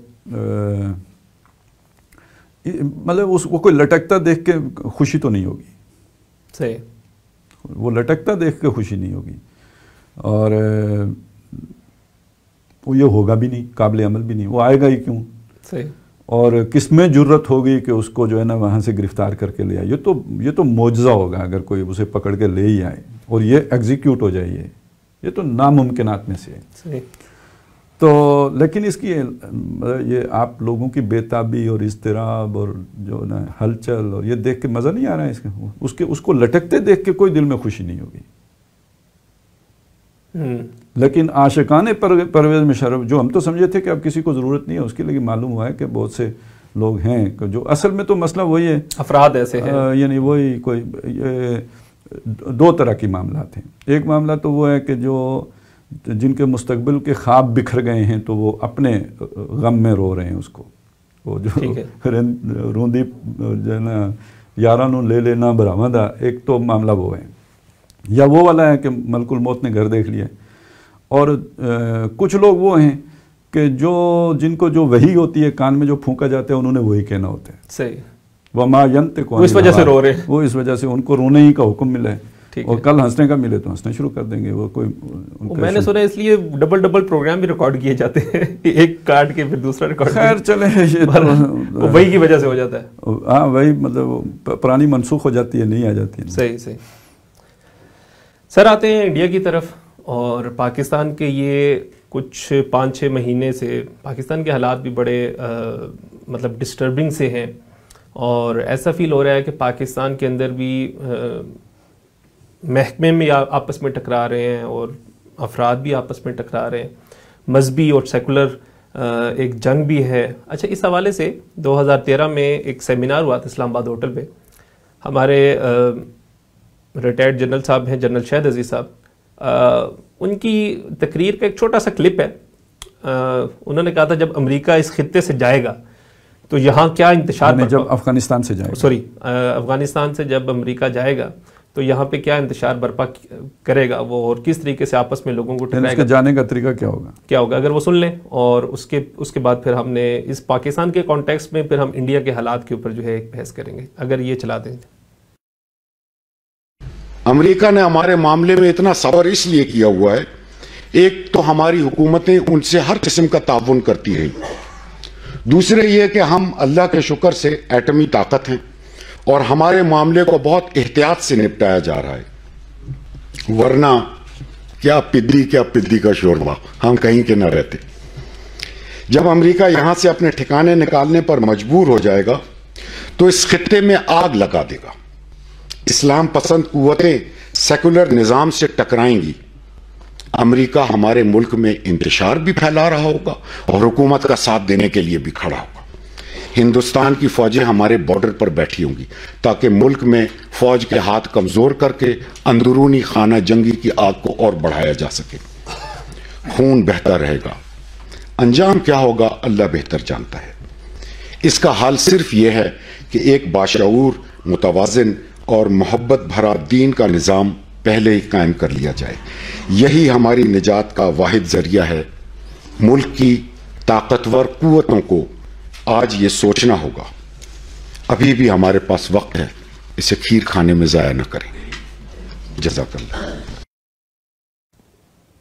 تو جنرل شاہد عزیز صاحب کا یہ تبصرہ چھوٹا سا کلپ ہے, اور یہ ہم نے چلایا 2013 کا یہ کلپ ہے. تو ایسا نہیں محسوس ہو رہا ہے کہ بالکل جو حالات یہ تو معلوم ہوتا ہے کہ انہوں نے یہ نقشہ دیکھ کے ابھی بالکل یہ تو بالکل رننگ کمنٹری معلوم ہوتی ہے, وہ تو اپنی جگہ پہ, لیکن یہ کہ لوگ بہت پہلے سے کہہ رہے تھے کہ ایسا ہوگا جب امریکہ جائے گا. کیوں, وہ تو آپ کو پتہ ہے کہ مسالے دیتے تھے اس کی بھی, ویتنام کی بھی, کہ جب وہ ویتنام سے گیا تھا تو اس کے وہ کمبوڈیا کا کیا کر کے گیا تھا. تو یہ وہ جیسے ہم کہانیوں میں پڑھتے تھے نا کہ جب بہت بڑا جادوگر مرتا ہے تو پھر طوفان آتا ہے اور چکھڑ چلتے ہیں اور آندھی آتی ہے. تو اسی طرح سمجھ لیں کہ جب اس طرح کی یہ بڑی طاقتیں جب کہیں اپنے کسی منصوبے میں ناکام ہوتی ہیں تو پھر وہ جیسے ہاتھی مست ہو جاتا ہے اور وہ اودم مچاتا ہے, تو اس طرح کی وہ کاروائیاں ڈالتے ہیں. لیکن اس کی کچھ یعنی یہ تو ایک فطری سی بات ہوگی نا, جیسے یہ بہت سے لوگ بہت پہلے سے ہی اسے دیکھ رہے تھے کہ ایسا ہوگا. دوسری طرف یہ کہ یہ جو ہوگا نا یہ محض فطری یا جسے کہتے ہیں نا کوئی ری ایکشن کی بنیاد پر نہیں ہے, یہ ایک پلان بھی ہے نا. جیسے آپ کا پلان اے نہیں تو پلان بی تو پلان سی جیسے ہوتے ہیں, تو ایک مقصد کے لیے وہ آیا تھا, اگر نہیں پورا ہو رہا تو پھر بی پلان کیا ہے تو سی پلان کیا ہے. تو میرا خیال ہے یہ ان کا جو بھی انالیسس تھا یہ اس بنیاد پر تھا کہ ان کا پھر اگلا پلان یہ ہوگا یا ان کی سوچ اس طرح ہوگی. اس کی بیک گراؤنڈ ہے نا, ایک اس کے پیچھے یوں سمجھ لیجئے کہ ایک خاص تناظر ہے. وہ یہ کہ اس وقت جو جنگ ہو رہی ہے دنیا میں, اور پوری دنیا میں آپ کو معلوم ہے ایک ڈسٹرکشن کا عمل جاری ہے, اور وہ ایک نئے سیٹ اپ کی طرف دنیا جا رہی ہے, گویا جغرافیہ بدلنے کے عمل کی طرف جا رہی ہے. تو اس میں ایک بہت اہم معاملہ ہے جو عالم عرب میں ہونا ہے, جس میں گریٹر اسرائیل بننا ہے, اور اس میں سعودی عرب کی بھی توڑ پھوڑ ہے. اس میں خطرہ یہ ہے کہ پاکستان اپنی اس طاقت کے ساتھ اگر ہوتا ہے باقی, تو کہیں اس موقع پہ آ کے تو کوئی ایسا کام نہ کر دے کہ جو اس پورے منصوبے کو تلپٹ کر کے رکھ دے. کیونکہ ایٹمی طاقت ہے, میزائل ٹیکنالوجی ہے, ایک بڑی مضبوط فوج کا حامل ملک ہے, قوم کے اندر پوٹینشیل ہے، کھڑی ہو جائے تو یہ ہلا کے رکھ سکتی ہے سب کے سب پوری دنیا کو. تو اس سے پہلے پاکستان کی ڈسٹرکشن ضروری ہے. اور آپ کو پتہ ہے کہ یہ حمید گل کا تو کہنا یہ تھا کہ افغانستان میں آنے کا اصل مقصد ہی یہ تھا کہ پاکستان کو نشانہ بنانا ہے. افغانستان ٹھکانا ہے، پاکستان نشانہ ہے. تو اب وہ پرویز مشرف کے وہ جو جرائم ہیں تو وہ جرائم اس کی ذات کے اعتبار سے جرائم ہیں. آپ اگر گریٹر اللہ کے منصوبے کے اعتبار سے دیکھیں تو اللہ تعالیٰ جب ہو گیا، ماضی ہو گیا، ایک کام ہو چکا، تو یہی اللہ کی منشا تھی، یہی اللہ چاہ رہے تھے. ماشاء اللہ ہو کانا، پرویز مشرف اپنے مرضی سے تو نہیں کر سکتا تھا، وہی ہوا جو اللہ نے چاہا. لیکن یہ تکوینی بات ہے. اس سے یہ مطلب نہیں کہ پرویز مشرف کا گناہ نہیں ہے، اس کا یہ مطلب نہیں کہ اس کا جرم نہیں ہے. یہ رول اسے مل گیا، اس کے پرانے شامت اعمال تھی جس کے نتیجے میں مل گیا. لیکن اس میں اللہ کی حکمت تھی کہ پاکستان بچ گیا. ٹھیک ہے نا. وہ یعنی وہ جو نشانہ تھا وہ خطا ہو گیا. تو وہ ابھی تک یعنی امریکہ اس اعتبار سے زخم چاٹتا رہا کہ وہ پاکستان کو نشانے پہ نہیں لے سکا. اٹیمپٹس بہت ساری کی، وہ بھی تھی، اس کے بعد بھی ہوئی. پھر یہ جو ایک چین ری ایکشن کا عمل کروایا، آپ سے پہلے حملہ کروایا، پھر اس کے رد عمل میں جو لوگ غصے میں آئے ان کو فیسیلیٹیٹ کیا، یہ جو ساری دہشت گردی کے معاملات ہوئے ہیں. تو یہ بھی در حقیقت ایک وار اسٹریٹجی تھی نا، اور اسی کے تحت یہ سارا ہو رہا تھا. اور اس میں یہ نہیں 2013-14 میں بھی کوششیں ہوئیں کچھ انتشار پیدا ہو جائے، آپس میں لڑائیاں ہو جائیں. جب وہ یہ کہہ رہے تھے تو اس وقت کی بھی کوئی پلاننگ ہو رہی تھی، اس کے بعد تو دھرنے شرنے پہ کھڑے ہوئے تھے نا. تو کہنے کا مقصد میرا یہ ہے کہ یہ اب وہ جا رہا ہے، یہ تو سب کہہ رہے ہیں، تو جا رہا ہے تو وہ کر کے جائے گا جو شاہد صاحب نے بتایا. البتہ نظر یہ آتا ہے، یعنی یہ بڑی عجیب بات ہے کہ اور یہ نہیں سمجھ رہے ہم سے زیادہ، یعنی ہم نے تو بہت سیکھا ہے. یعنی ہمارے ڈر کی وجہ سے یا خوف کی وجہ سے ہماری قیادت نے اس پوری لڑائی کو جس طرح بھی لڑا ہے برا لڑ لیا، ابھی تک سروائیو کر لیا. لیکن اب جو حماقتیں انڈیا کر رہا ہے نا، معلوم ہوتا ہے کہ ان کی لیڈرشپ تو بالکل ہی جو ہے نا اس معاملے میں اس کا کوئی ویژن ہی نہیں ہے. یا ان کو جو ہے نا اتنی خوشامد کر دی گئی ہے، اتنا ان کو پیڈسٹل پہ بٹھا دیا گیا ہے، اتنی ان کی ٹیل سیوا ہو گئی ہے کہ وہ سوچ بھی نہیں سکتے کہ امریکہ کبھی ان کو دگا دے گا. صحیح. وہ سمجھتے ہیں کہ ہم ان کی گیم پلان میں پوری طرح فٹ ہیں. لیکن اگر آپ دیکھیں تو انڈیا پچھلے 2 سالوں میں 4 سالوں میں سٹیبل تو نہیں ہوا نا، عدم استحکام، اس کی معیشت بیٹھ رہی ہے. کشمیر کا خواہ اس نے ایک قدم اٹھا کے اپنے آپ کو کمزور کر لیا، اپنی ایک طرح کی وٹ لگوا لی پوری دنیا میں. مطلب ان کے قدم کو کوئی اچھا، یعنی آپ دل لگا کتنے پیسے خرچ کرتے تھے، دنیا آپ کے خلاف ہی تھی، ان کی طرف، ان کے خلاف نہیں جاتی تھی. وہ ایک قدم نے ان ساری دنیا کی سوچ اور رویہ ہی تبدیل کر کے رکھ دیا. پھر دیگر اقلیتیں اب جو کیا ہے نا یہ والا، تو یہ تو بہت بڑا بلنڈر ہے جو اس نے کیا ہے. ملک کے اندر افراتفری مچ گئی ہے، اور کہیں دنیا میں اس کی سپورٹ نہیں ہے. کام ہی ایسا ہے، تو اس کی سپورٹ نہیں. تو انڈیا بھی کمزور ہو رہا ہے، اور ادھر پاکستان کے حالات آپ کے سامنے ہیں. تو یہ تو ایک اور تباہی کی طرف نشاندہی کر رہے ہیں نا، کہ عام طور پہ جو اس طرح کے ممالک ہوتے ہیں جب وہ اپنے اندرونی حالات کو کنٹرول نہیں کر سکتے تو وہ پھر کوئی خارج میں ایسا خطرہ کھڑا کرتے ہیں، یا یعنی لوگوں کو آؤٹ ورڈ لوکنگ بناتے ہیں نا، کہ وہ باہر کی طرف متوجہ ہو جائے. ایک نیا خوف لے آؤ. یہ ڈیزاسٹر مینجمنٹ کا ایک طریقہ یہ ہے کہ اس سے بڑا کوئی حوالہ کھڑا کر دو تاکہ وہ لوگ اس چیز کو بھول جائیں. تو اس سے بڑا خطرہ پیدا ہو گیا ہے کہ کہیں انڈیا پاکستان کی جنگ نہ کرا دے امریکہ. اچھا. اور مطلب حالات تو اس طریقے سے بنتے نظر آ رہے ہیں. یعنی یہ تو پھر دیکھیں نا، ایک پروسیس ہوتا ہے نا، جب آپ اسے ٹرکل کر دیتے ہیں، وہ سٹارٹ ہو جاتا ہے، تو پھر وہ کچھ کرنے کی ضرورت نہیں ہوتی. آپ نے لڑکا دیا کوئی برف کا گولا کسی پہاڑ کی چوٹی سے، تو وہ تو اب جو ہی آگے بڑھتا جائے گا تو بڑھتا جائے، پھیلتا جائے گا، موٹا ہوتا جائے گا، رکے گا نہیں کیونکہ وہ نشیب کی طرف جا رہا ہے. تو اسی طرح جب اس طرح کا کوئی پروسیس چل پڑتا ہے تو وہ پھر کنٹرول میں نہیں رہتا، آؤٹ آف کنٹرول ہو جاتا ہے، چیزیں ہاتھ میں نہیں رہتی. اور پھر وہ نیچرل فورسز ہوتی ہیں جو پھر معاملات کو لے کے چل رہی ہوتی ہیں. اب آپ نے وہاں پہ بل پاس کروا دیا، اس بل کا ری ایکشن جو ہے وہ پورے بھارت میں ری ایکشن میں پھر جو پولیس کرے گی اس کا پھر ری ایکشن. تو وہ چیزیں اب اس کو کنٹرول کرنے، یعنی اس کا لازمی تقاضا ہے کہ آپ یعنی پاکستان کے ساتھ چھیڑ چھاڑ کریں تاکہ لوگ ادھر مڑ کے دیکھنا شروع کریں. اب اس کے اپنے جو ہے وہ امپلیکیشنز ہوں گی جب آپ ادھر مڑ کے چھیڑ کریں گے. اچھا ادھر ہم اپنی طرف دیکھیں تو ابھی وہ جو 6 مہینے کی مہلت ملی ہے یعنی ایکسٹینشن والی، تو اس میں بنیادی بات کیا جی، ایسی کون سی ایمرجنسی ہے کہ آپ کو 3 سال چاہیے؟ ایمرجنسی پیدا ہو گئی ہے، جنگ کا ماحول بن گیا ہے، تو یعنی 2 دنوں میں صورتحال بدل جائے گی. تو کہنے کا مطلب یہ ہے کہ اس وقت حالات جو ہمیں بھی کھینچ کے جنگ کی طرف لے کے جا رہے ہیں، یعنی ضرورت بن رہی ہے کہ اگر وہ والی شے ہو جائے تو یا اس طرح کی کیفیات پیدا ہو جائیں تو ہمارے بہت سے مسئلے حل ہوتے نظر آ رہے ہیں، اور انڈیا کے لیے بھی ایسی صورت بنتی چلی جا رہی ہے. تو ایک تو وہ صورت بن گئی ہے جو انہوں نے کہا کہ بارڈر پہ فوجیں لگی ہوئیں گی، اس کی ضرورت آپ کے سامنے آنا شروع ہو گئی ہے. دوسری، اب اس بات کے تناظر میں آپ نے یہ بڑی پتہ نہیں، وہ جیسے اعلامی باتیں ہو جاتی ہیں، ہو سکتا ہے انہیں خود بھی اس وقت یہ کہتے ہوئے یہ اندازہ نہ ہو کہ یہ بالکل کیا نقشہ بنے گا نا.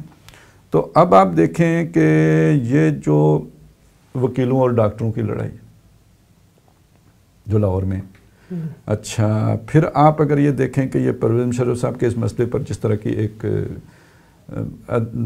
ٹکراؤ کسی اور مطلب بیان بازیاں ہوئی ہیں، غیر ضروری ہوئی ہے لیکن یہ کہ ہو گئی، وہ بھی ہو گیا.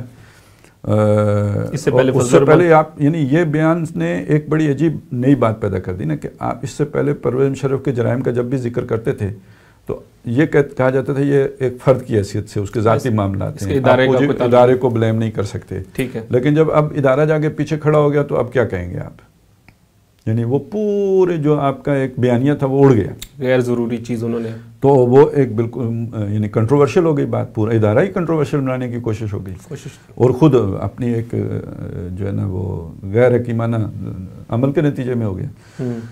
اسی طرح اگر آپ دیکھیں نا تو یہ جو اب ایک ڈویژن یا پولرائزیشن آپ کو نظر آئے گی، اور جس میں اب مزے کی بات یہ ہے کہ کیا رائٹ والے کیا لیفٹ والے وہ ایک طرف آپ کو نظر آئیں گے اینٹی اسٹیبلشمنٹ عنوان کے تحت.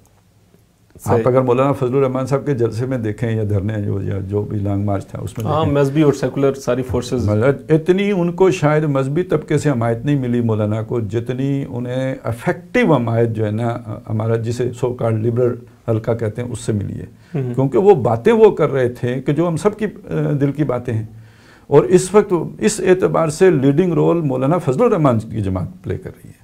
ٹھیک ہے، یعنی ان کے لوگ آج بھی آپ کو وہ باتیں کرتے جو آپ کے دل میں ہیں وہ نظر آئیں گے. ٹھیک ہے، یہ نون لیگ حالانکہ سمجھا یہ جاتا تھا کہ یہ ہے جی سٹانس، اینٹی اسٹیبلشمنٹ سٹانس، لیکن وہ تو ٹھوس ہو گیا نا. وہ تو معلوم ہوا کہ وہ بالکل ہی بودی، یعنی وہ تو اسی طرح ثابت ہوئی جو 9/11 کے بعد پرویز مشرف ثابت ہوئے تھے. ٹھیک ہے، مطلب لیٹ گئے، وہ لیٹے ہوئے محسوس ہوتے ہیں. وہ اصل میں تو نواز شریف کا ہی تھا نا، تو اس کو یا تو بیمار ہوا یا جو بھی ہے پتہ نہیں، جو بھی کیفیت، جو بھی اندر کھانے ہوا، اور اس نے تیار کیا تھا بیٹی کو، بیٹی چپ ہو گئی. کیوں چپ ہو گئی آپ سمجھ سکتے ہیں. تو نون لیگ تو ختم اس معاملے میں، وہ اس کا کوئی، ہاں ان کے دل خوش ہو رہے ہوں گے، باغ ہو رہے ہوں گے، لیکن منہ بند ہیں ان کے. وہ تو جو بھی کوئی ڈیل ہوئی ہے یا جو بھی ہوا ہے وہ اب ایک ٹھکانے لگ چکے ہوئے ہیں. لیکن وہ جو فورسز خواہ نون لیگ میں نیچے ہیں یا پیپلز پارٹی میں ہیں یا جہاں کہیں بھی ہیں، ان کو اپنے دل کی آواز کہتا ہوا اگر کوئی لیڈر نظر آ رہا ہے تو وہ مولانا فضل الرحمان اور ان کی جماعت ہے. ٹھیک ہے، یہ جو پولرائزیشن ہے، یہ جو ڈویژن ہو رہی ہے، تو یہ اس انتشار اور اس افتراق کو جنم دے رہی ہے جس کا وہ ذکر کر رہے ہیں. اور اگر کل یہ ہنگامے بڑھتے ہیں، ابھی تو انڈیا میں ہو رہے ہیں نا، کوئی بھی کسی بھی مسئلے کو لے کے کل یہاں بھی شروع ہو سکتے ہیں. تو ایک اندرونی دباؤ اور خلفشاں. اب وہ دیکھیں نا پرویز مشرف کا بھی مسئلہ لے کے مہاجر کھڑے ہو گئے نا، اور انتہائی غلط طور پہ کھڑے ہو گئے. اچھا خالد صاحب، آپ کو یاد ہوگا، مجھے ابھی آپ کی باتیں سن کے یاد آیا کہ جب یہ 3 نومبر کو ایمرجنسی لگی تھی تو ڈاکٹر اسرار احمد صاحب کا لیکچر تھا، 2 لیکچر تھے، ایک 2 نومبر کو تھا، ایک 4 نومبر کو تھا. وہ عالمی منظرنامے پہ تھا. تو عالمی منظرنامے کا جو 2 نومبر کا لیکچر ہے وہ تو ایز یوزول ہوا، لیکن جب 4 نومبر کا لیکچر ہوا تو 3 نومبر کی ایمرجنسی کے کانٹیکسٹ میں بہت سی چیزیں ڈاکٹر صاحب نے پھر ڈسکس کی. اس کے اندر بھی اگر آپ کو یاد ہو، میں خاص طور پہ اپنے ناظرین کو کہوں گا وہ ضرور لیکچر سنیں. میں بھی کوشش کروں گا اگر اس کے کلپس نیکسٹ پروگرام میں ہم کچھ نکال سکے. تو ڈاکٹر صاحب نے سیم ڈویژنس کی بات کی تھی. ڈاکٹر صاحب نے ایک ہاریزنٹل ڈویژنس کی بات کی تھی، ایک ورٹیکل ڈویژنس کی بات کی تھی، اور کہا تھا کہ ایک نارتھ کی سائڈ سے جو مذہبی ادھر سے جو ہے وہ ایک سیکولر لبرل جو جس کو اس ٹائم مطلب ایک ایم کیم کا جو لبادہ دیکھا گیا, تو یہ ٹکراؤ ادھر سے ہے. اور پھر اوپر سے جو ہے ورٹیکل جو ہے ڈویژنز کی بات کی تھی. تو اور ڈاکٹر صاحب نے حالات کو بڑا مخدوش قرار دیا تھا کہ پاکستان کے جو آئندہ سال آنے والے چیزیں. ہم نے ابھی جس ڈویژن کی بات کی یہ تو ہاریزنٹل ڈویژن ہے. اچھا ٹھیک ہے. وہ جو ورٹیکل ڈویژن تھی وہ اصل میں وہ نارتھ سے جو اٹھ رہے تھے طالبان, صحیح, اور ادھر جو ساؤتھ میں ایم کیو ایم, صحیح, یہ دونوں جو ہے نا آپ کو پتہ ہے ان کے پاس اسلحہ بھی تھا اور پھر ملیٹنسی ہوئی ہے جو اس دور میں. تو یہ تو بڑا ایک خطرناک صورت بن گئی ہوئی تھی. لیکن یہ کہ ان 15 سالوں میں یہ معاملہ کافی حد تک دب چکا ہے دونوں طرف سے. ٹھیک ہے. البتہ یہ کہ اس کا یہ مطلب نہیں ہے کہ بالکل ختم ہو چکا ہے. یہ کسی بھی وقت ٹریگر آنا ہو سکتا ہے یہ دوبارہ یہ سارا پورا. اچھا اب اس میں صرف وہ نارتھ ہی نہیں ہے, اب بلوچستان بھی شامل ہو گیا. صحیح. اور ایک مخفی سا سندھ میں بھی موجود ہے, وہ بھی کسی وقت بھی ہو سکتا ہے. پتہ نہیں کل کوئی پنجاب میں بھی کھڑا ہو جائے, ابھی تو نہیں ہے لیکن یہ کہ کسی اور وجہ سے ہو سکتا ہے. لیکن اس وقت جو زیادہ خطرناک پولرائزیشن ہو رہی ہے وہ ہاریزنٹل پولرائزیشن جس کا ہم نے ذکر کیا ہے.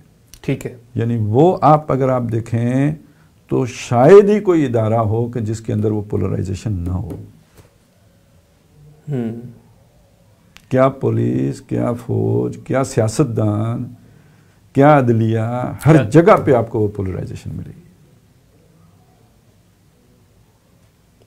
تو یہ پاکستان کے استحکام کے حوالے سے ایک یہ تو وہ صورت بن گئی نا, باہر سے آپ کو لا کے, یعنی جب آپ کو اتحاد کی ضرورت ہے, اتفاق کی, آپ سے 10 گنا بڑا دشمن آ کے آپ کے مقابلے میں کھڑا ہو گیا ہے, اس نے حملہ کرنا ہے نہیں کرنا یہ بات کی بات ہے, لیکن آپ کو پریشر میں تو وہ لے آئے ہیں.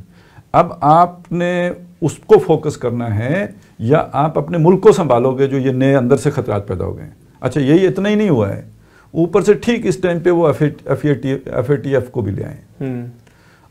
ظاہراً دہشت گردی فلانا ٹنگڑا یہ ظاہری باتیں ہیں, اصل میں تو وہ تلوار لٹکتی رہے گی جب تک کہ آپ اسلامی دفعات کو آئین سے نہیں نکالتے, اپنے ملک کا اسلامی تشخص ختم نہیں کرتے, آپ مدارس کو جو ہے نا وہ سو کارڈ مین سٹریم میں نہیں لے کے آتے, جو یہ تو ان کی شرائط ہیں. صحیح.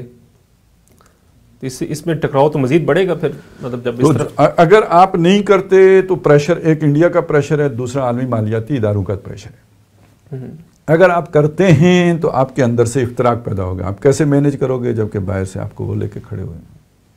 تو آپ کو سر لگ رہا ہے کہ مطلب اس ٹائم پہ ہمارے پاس ایک ایسی سیاسی ویژنری لیڈرشپ کا ہونا یا ہے, موجود ہے, ہماری اس موجودہ سیاسی لیڈرشپ میں اتنا ویژن ہے کہ ان سارے خطرات کو وہ اس چیلنجز کا وہ مقابلہ کر سکے, سب کو اکٹھا کر سکے, یونائٹ کر سکے, وہ پرابلمز ہیں ان کو سالو کر سکے.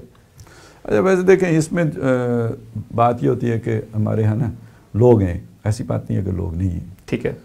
ڈائریکشن دینے کی ضرورت ہوتی ہے, اور سب سے بھاری ذمہ داری بڑے بھائی پہ عائد ہوتی ہے. کون ہے بڑا بھائی؟ ٹھیک ہے, ہمارے ملک میں جن کے رتبے ہیں سوا ان کی سوا مشکل ہے کہ مستاق جو ہے نا کہ ادارہ تو آپ کے پاس ایک ہی بچا ہے. ہماری سیاسی جماعتیں ادارے نہیں ہیں. وہ جو ہم نے شروع کیا تھا نا, ملک میں ڈکٹیٹرشپ بری ہے تو جماعتوں میں ڈکٹیٹرشپ اچھی ہے. نہیں سر, وہ تو یہ ان کی جماعتیں جو ہے نا, یہ ان کی جماعتیں جمہوری جماعتیں نہیں ہیں. نہ مسلم لیگ نون جمہوری جماعت ہے, نہ پیپلز پارٹی جمہوری جماعت ہے, یہ جمہوری, نہ PTI جمہوری جماعت ہے. یہ شخصی جماعتیں ہیں. جمہوریت کی لیپا پوتی ہوئی ہے ان کے اوپر. یہ نامزدگیوں پہ چلنے والی ہے خاندانی جماعتیں ہیں. تو جمہوری جماعت اس وجہ سے جماعت وہ ڈکٹیٹرشپ کی لعنتوں میں سے ایک یہ بھی ہے نا کہ کوئی بھی باصلاحیت آدمی پھر ایسی جماعتوں میں پنپ نہیں سکتا. ٹھیک ہے, ٹھیک ہے نا, وہ وفاداری اس شخص سے ہے تو چلو گے. تو باصلاحیت آدمی شخصوں کے ساتھ تو نہیں کرتا, وہ تو آئیڈیاز اور نظریات کے ساتھ کرتا ہے. تو وہ یہ جماعتیں ہیں نہیں. تو اس طرح کی یعنی ادارے آپ کے ملک میں رہے نہیں ہیں. ادارہ اب آپ کے پاس ایک ہی بچا ہوا ہے, اور وہ بھی اب بالکل جسے کہتے ہیں کارنر ہو چکا ہوا ہے, نکر تک پہنچا ہوا ہے. اس کے کلیشز کی خبریں بھی آ رہی ہیں. ٹھیک ہے, ٹھیک ہے. اور اس کا جو چیف ہے وہ متنازع ہوا ہے اس وقت. یعنی یہ چیز بھی ذہن میں آپ رکھیے. تو بات یہ ہے کہ اب بھی اگر کسی کو ہوش آ جائے نا, اور ہوش آنے کا مطلب وہی کہ جو منظم ہے, جو ادارے کی طور پر موجود ہے وہاں آتا ہے, سب کو بٹھائیں. آپ APC نہیں کرتے, آپ ان کیمرہ سیشنز نہیں کرتے, آپ کے پاس جو خبریں ہوتی ہیں، جو معلومات ہوتی ہیں، وہ شیئر نہیں کرتے ان لوگوں کے ساتھ کہ جو حکومت چلا رہے ہوتے ہیں. سارے بیٹھیں، بیٹھ کر، اور اب یہ اگر ضرورت محسوس کرتے ہیں اس پہ اتفاق ہو جاتا ہے قومی حکومت بنانے کا، بنا لیں. ایک نیشنل ایجنڈا بنائیں، اور وہ نیشنل ایجنڈا صرف خوف پر مبنی نہ ہو کہ جی ہمیں دشمن کا خطرہ ہے تو ہم سب ایک ہو گئے ہیں. جس مقصد کے لیے ملک بنایا تھا نا، آپ نے عوام کو بھی تو ساتھ رکھنا ہے. یہ صرف آپ متفق ہو جائیں گے تو عوام آپ کے ساتھ ہو جائے گی؟ نہیں. اور یہ چینلوں پہ کوئی تقریریں کرنے سے تو متفق نہیں ہو جائیں گے. تو جس مقصد کے لیے ملک بنایا تھا اس کو نیشنل ایجنڈا ڈکلیئر کر کے اس پر اتفاق کریں، ایک پیج پہ آئیں. پھر یہ ہے کہ یعنی وہ نظریہ پاکستان، اسلام، اور اسلام سے مراد اسلام کا اصول حریت و اخوت و مساوات جو قائد اعظم نے کہا، جو ہمارے آئین میں درج ہے، جو ہمارے آئین میں درج ہے، وہ تصور اسلام جو علامہ اقبال کا ہے. آپ یہاں پہ نظام عدل اجتماعی لے کے آئیں، محرومیوں کو دور کریں. قانون اور شریعت تو اس کے تابع ہے، اصل میں تو آپ کو عدل اجتماعی قائم کرنا ہے. اس کی طرف واضح پیش قدمی شروع کریں، اور یہ جو اونچ نیچ کے تصورات ہیں یہ ختم کریں. یہ اسپیشل رائٹس اور اسپیشل محکمے اور اسپیشل حقوق اور یہ سب کو برابر کریں. ٹھیک ہے. دوسری بات یہ ہے کہ ایک کام تو لازمی ابھی نظر آنا چاہیے نا، باقی اسلام تو آہستہ آہستہ آئے گا. یہ جو ہمارے ہاں ہماری سرکاری سطحوں پہ عیاشیاں ہوتی ہیں، یہاں پہ جو لگژریز ہیں، اس کو تبدیل کریں نا سادگی میں. قوم کا پیسہ ہے، بچنا چاہیے. اور کسی بھی سرکاری عہدے دار کو لوور مڈل کلاس سے زیادہ کی کوئی فیسلٹی نہیں ملنی چاہیے، اسے ملنی نہیں چاہیے، کسی بھی لیول کا ہو. یہ عوام کو نظر آئے. ٹھیک ہے. پھر آپ عوام سے تقاضا کریں قربانی کا.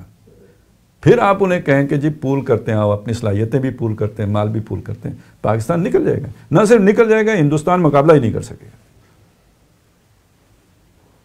لیکن سر ماضی میں مطلب قومی حکومتیں تو جو بھی اگر اس طریقے سے وہ بنی ہے، وہ تو اپنے خاص مقاصد پورا کرنے کا، اگر وہی کرنا ہے تو بدنام ہے، وہ نہیں بچے گا نا. ابھی تو آپ کے سر پر چھری رکھی جا چکی ہے نا، گردن پہ چھری آ چکی ہے، تلوار اٹھائی جا چکی ہے. اب وہ جیسے کوئی طور سر پہ بلند ہو تو اس وقت تو آپ عہد جو ہے نا یقین سے کریں گے نا. اپنی ساری قوت، سیاسی قوتوں کو ایک پلیٹ فارم پہ تو آپ یعنی وہاں پہ پہنچ چکے ہوئے ہو کہ گویا کوئی طور آپ پہ بلند کر دیا گیا ہے. بالکل صحیح. آخر میں یہ جو حالات ہیں اس کے حوالے سے کچھ آپ کے جو تجاویز ہیں، اس پہ ہر سوچنے سمجھنے والے شخص کو بھی، ہمارے جو مقتدرہ ہیں ان کو بھی غور کرنا چاہیے، اور ہمیں حالات کی سنگینی کا جو ہے وہ احساس ہونا چاہیے کہ پاکستان کن خطرات کی طرف جو ہے بڑھ ہے. تو میں بہت شکر گزار ہوں خالد صاحب آپ کا، اور آج بہت سے حاصل بحث کی ہے، خاص طور پہ جن موضوعات کے اوپر، خاص حالات حاضرہ کے اوپر آپ سے جو ہے ہم نے آراء لی ہیں، تبصرے لیے. تو ہمارے جو ناظرین ہمارا یہ پروگرام دیکھ رہے ہیں، اس حوالے سے آج کے پروگرام کے متعلق کوئی سوال آپ کے ذہن میں ہو وہ آپ ہمیں ارسال کر سکتے ہیں. ہم اگلے پروگرام میں خالد صاحب کے سامنے وہ سوالات پیش کر سکتے ہیں. اس حوالے سے کوئی تبصرہ وہ بھی آپ اپنا جو ہے وہ ہمارے ان پروگرامز کے جو پیجز ہیں مختلف جو ہے سوشل میڈیا کے بھی ہیں، ہمارے فون نمبرز ہیں، واٹس ایپ پہ، اس پہ ہمیں ارسال کر سکتے ہیں. اگلے ہفتے تک کے لیے اجازت دیجیے. اگلے ہفتے انشاءاللہ پھر یہ پروگرام ہم آپ کے سامنے لے کے آئیں گے. تب تک کے لیے اجازت. اللہ حافظ. سبحان اللہ والحمد للہ ولا